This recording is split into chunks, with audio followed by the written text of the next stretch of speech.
జై భీమ్ మిత్రులారా, ఈరోజు బహుజన్ సమాజ్ పార్టీ జిల్లా అధ్యక్షునిగా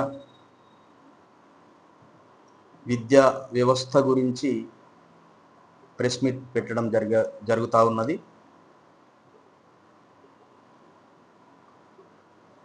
బహుజన్ సమాజ్ పార్టీ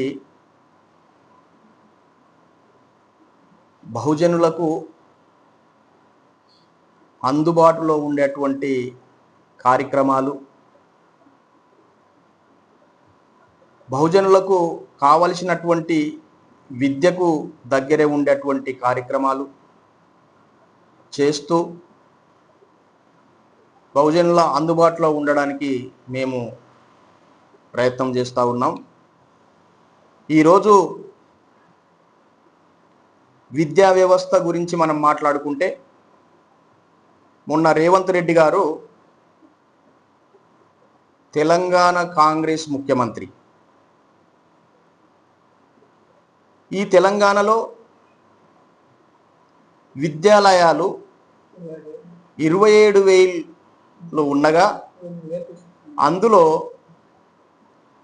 23,000 విద్యాలయాలను తొలగించాలని తెలంగాణ ముఖ్యమంత్రి యనుమల రేవంత్ రెడ్డి గారు ప్రయత్నం చేస్తూ ఉన్నారు. ఆ జనాభా ప్రకారంగా ఆ రోజునే 27,000 విద్యాలయాలు ఉంటే, మళ్ళీ దాంట్లోకి వెళ్ళి 23,000 విద్యాలయాలను తొలగించాలని నీకు ఎందుకు ఎందుకు ఈ పేద ప్రజలపైన ఇంత కుట్రలు ప్రయత్నం చేస్తూ ఉన్నావు? నిజంగానే విద్యాలయాలు పెంచాలి కానీ దాంట్లోకి వెళ్ళి తీసేస్తావు అంటారంటే మాకు చాలా బాధాకరమైనటువంటి విషయం తెలిస్తే మేము ఈరోజు హుటాహుటిగా ప్రెస్ మీట్ పెట్టడం జరుగుతూ ఉన్నది. మాకు కావాల్సింది, బహుజనులకు కావాల్సింది విద్య కదా. మరి నీవు ఆ విద్యను ధ్వంసం చేస్తూ ఉంటే, ఆ విద్యను పూర్తిగా పేదలకు అందకుండా నువ్వు ప్రయత్నం చేస్తూ ఉంటే మేము ఊరుకుంటాం అనుకున్నావా? మేము ఎంతకైనా తెగించడానికి, విద్య కొరకు ఎంతకైనా తెగించడానికి మేము ప్రయత్నం చేస్తూ ఉంటాం. మేము జిల్లాల వారీగా తెలంగాణలో ఉన్నటువంటి 33 జిల్లాల వారీగా ఈ విద్యా వ్యవస్థ పైన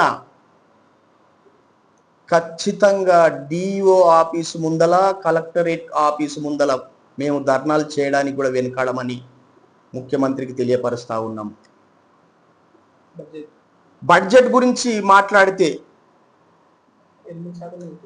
మీరు నిజంగానే పేదలపైన మీకు మమకారం ఉంటే, పేద విద్యార్థులపైన మీకు మమకారం ఉంటే మీరు 8% ఎట్లా అండి మీరు బడ్జెట్ పెట్టగలుగుతారు?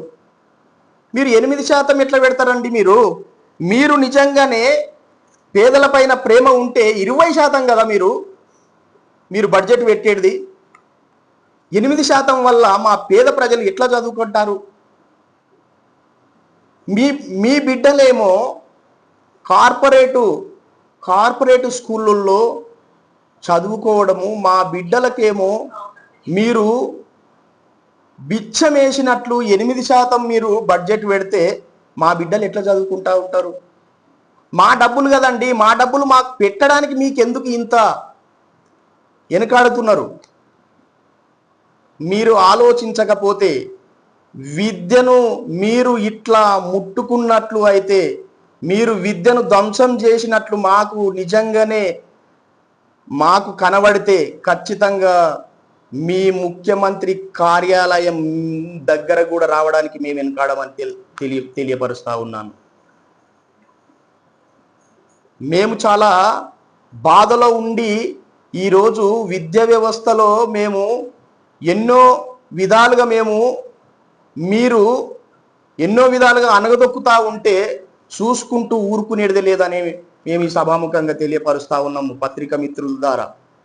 దయచేసి రేవంత్ రెడ్డి గారు, మీరు క్షమాపణ చెప్పకపోతే, విద్యా వ్యవస్థను మీరు ముట్టుకున్నట్లయితే, మీరు క్షమాపణ చెప్పకపోతే ఇమీడియట్లీ విద్యాశాఖ మంత్రిని మీరు నియమించకపోతే ఖచ్చితంగా మీ బడతామని మేము బహుజన్ సమాజ్ పార్టీ నాయకునిగా జిల్లా అధ్యక్షునిగా మీకు తెలియపరుస్తూ జై భీమ్ జై భారత్. అందరికీ నమస్కారం. ఈరోజు తెలంగాణలోని ముఖ్యమంత్రి రేవంత్ రెడ్డి గారు విద్యా వ్యవస్థ గురించి ఆలోచిస్తూ దాదాపు ఇప్పుడున్న 27,000 విద్యాలయాల్లో దాదాపు 23,000 విద్యాలయాలను మూసివేయాలని ప్లానింగ్ చేస్తూ ఉన్నారని మాకు తెలుస్తూ ఉన్నది.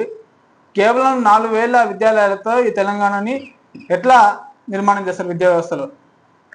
అదేవిధంగా మరి బడ్జెట్ చూసినట్టయితే కేవలం 8%, 8% ఎడ్యుకేషన్కి మీరు బడ్జెట్ నిర్వహిస్తే మరి సదుపాయాలు ఎట్లా వస్తాయి? విద్యా రంగం ఎట్లా బాగుపడుతుంది? అక్కడ తమిళనాడులో దాదాపు 20%, 21% మరి తమిళనాడు ముఖ్యమంత్రి గారు విజయ్ కుమార్ గారు అక్కడ 21% బడ్జెట్ నిర్వహిస్తే ఇక్కడ తెలంగాణలో అందులో సగం కూడా లేదు. దీన్ని బట్టి అర్థం చేసుకోవాలి ఎంత ఘోరంగా ప్రశ్నిస్తున్నారు ఈ విద్యా వ్యవస్థను. అదేవిధంగా మరి ప్రభుత్వ విద్యాలయాలను నేను పెంపొందిస్తా, మంచి విద్యని పెంపొందిస్తా అని చెప్పిన రేవంత్ రెడ్డి గారు, మరి నువ్వు ప్రైవేటు విద్యాలయాలు ఓపెన్ చేయడానికి ఎందుకు వెళ్తున్నావు? పెద్ద పెద్ద కార్పొరేట్ విద్యాలయాలను, కాలేజీలను మరి వాటిని ఓపెన్ చేయడానికి మీరు ఎందుకు గెస్ట్గా వెళ్తున్నారు? మీ నాయకులు, మీ మంత్రులు ఎందుకు వెళ్తున్నారు? అంటే ఇక్కడ ప్రభుత్వ విద్యను ఎవరు నాశనం చేస్తున్నారు? మీరే కదా. ప్రైవేట్ విద్యను మీరు పెంచి పోషిస్తున్నారంటే ప్రభుత్వ విద్యను నాశనం చేస్తున్నట్టే కదా. సో దయచేసి దీన్ని మీరు వెంబడే ఉపసంహరించుకోవాలి, విద్యా వ్యవస్థను మెరుగుపరచాలి. అదేవిధంగా 2009 చట్ట ప్రకారంగా, విద్యా హక్కు ప్రకారంగా ప్రైవేటు విద్యాలయాల్లో 25% పేద విద్యార్థులకు విద్యనివ్వాలి. కానీ ఈరోజు ఎక్కడ గుణంగా కనీసం 1% కూడా పేద విద్యార్థులకు విద్యనివ్వట్లేదు ప్రైవేట్ స్కూళ్ళలో. సో దీన్ని ఖచ్చితంగా మరి ఆర్టీఐల ద్వారా కూడా మేము చూడడం జరిగింది. ఎన్నో స్కూళ్ళలో కూడా కనీసం 25% కాదు కదా, కనీసం 5% కూడా ఇంప్లిమెంట్ చేస్తలేరు. దీని వెంబడే మరి ఒక ప్రత్యేకమైన మళ్ళీ ఒక జీవో తీసుకొచ్చి మరి ప్రైవేటు విద్యాలయాల్లో ఈ యొక్క దోపిడీని, మరి ఈ ఫీజుల దోపిడీని ఒక లిమిటెడ్గా పెట్టాలి. అదేవిధంగా 25% 2009 విద్యా హక్కు ప్రకారంగా పేద విద్యార్థులకు 20% విద్యను బోధించాలి. అదేవిధంగా మీరు వెంబడే ఇప్పుడున్న నెక్స్ట్ రాబోయే బడ్జెట్లలో వీలైనంత వరకు 20% విద్యా వ్యవస్థకు కేటాయించాలి బడ్జెట్. లేకపోతే ఖచ్చితంగా మీకు తగిన బుద్ధి చెప్తామని మేము ఈ యొక్క వేదిక ద్వారా, మీడియా మిత్రుల ద్వారా మేము తెలియజేస్తా ఉన్నాం. ముఖ్యంగా ఈ సంవత్సరం తెలంగాణలో 27,000 విద్యా సంస్థలు ఉన్నాయి.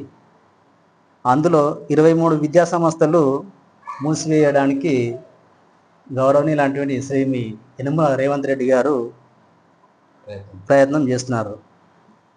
ఈ వెనుకబడిన తరగతులకు విద్యాశాఖ 8% బడ్జెట్ నియమించడం జరుగుతుంది అన్నట్లు తెలుస్తుంది.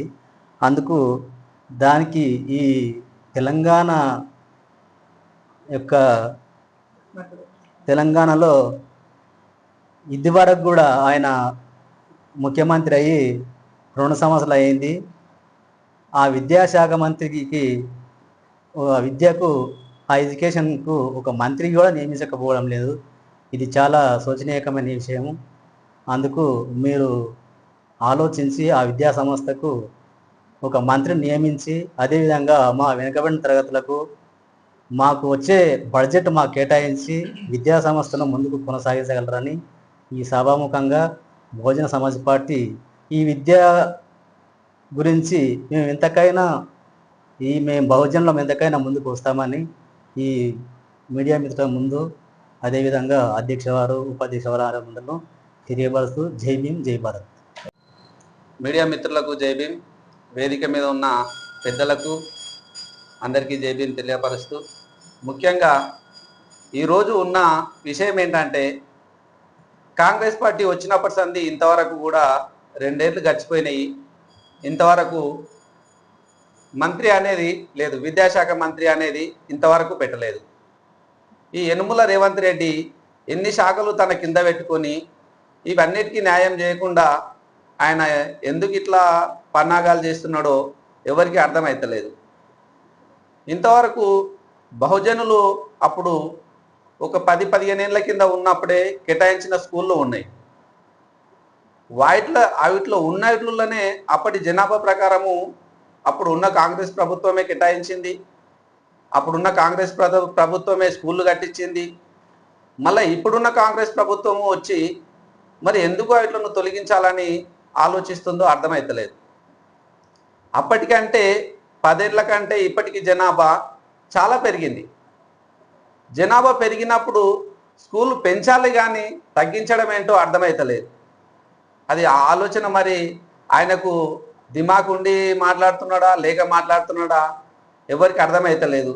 దిమాకు ఉన్న వాళ్ళు ఎవరైనా కానన్నా జనాభాను చూసి జనాభా ప్రకారంగా పెంచాలనుకుంటారు. జనాభా పెరుగుతుంటే తగ్గించడం ఏంటో అర్థమవుతలేదు. ఇప్పుడున్న కార్పొరేట్ స్కూళ్లకు ఫీజులు కట్టలేకనే పూటికి లేని వాళ్ళు రోజు చేసుకుంటే 500 వస్తే వాళ్ళకు తిండికి దానికి దీనికి సరిపోవట్లేదు. మళ్ళీ ఉన్న గవర్నమెంట్ స్కూళ్ళు తీసేస్తే ప్రైవేట్ స్కూల్ వాళ్ళు ఇంకా ఫీజులు పెంచుతారు. ఆ ఇంకా ఫీజులు పెంచినప్పుడు వీళ్ళు పిల్లలను చదివిపియాలా లేకపోతే సపడాకుండా ఇంట్లో కూర్చోబెట్టుకోవాలా? ఎందుకోసం అంటున్నాను, ఉన్న గవర్నమెంట్ స్కూళ్ళను తొలగించాలనే ఆలోచన ఎందుకు వస్తుంది? పేదలపైన ఇంత కఠిన శిక్ష ఎందుకు వేయాలనుకుంటున్నాడు? ఇంత కఠినంగా ఎందుకు ప్రవర్తిస్తున్నారు? అసలు దీనికి కారణాలు ఏంటి? అసలు చెప్పడానికన్నా జనాభా తగ్గించింది, దానికి వేరే ఆలోచన చేసి తగ్గించి అన్ని ఫీజులు అవి అన్నీ వీళ్ళకు ఒక పాలసీ అన్న చేస్తే బాగుండే. ఈ ఉన్నట్లకే గతి లేక వీళ్ళు ఏడుస్తుంటే ఇంకా తగ్గియడం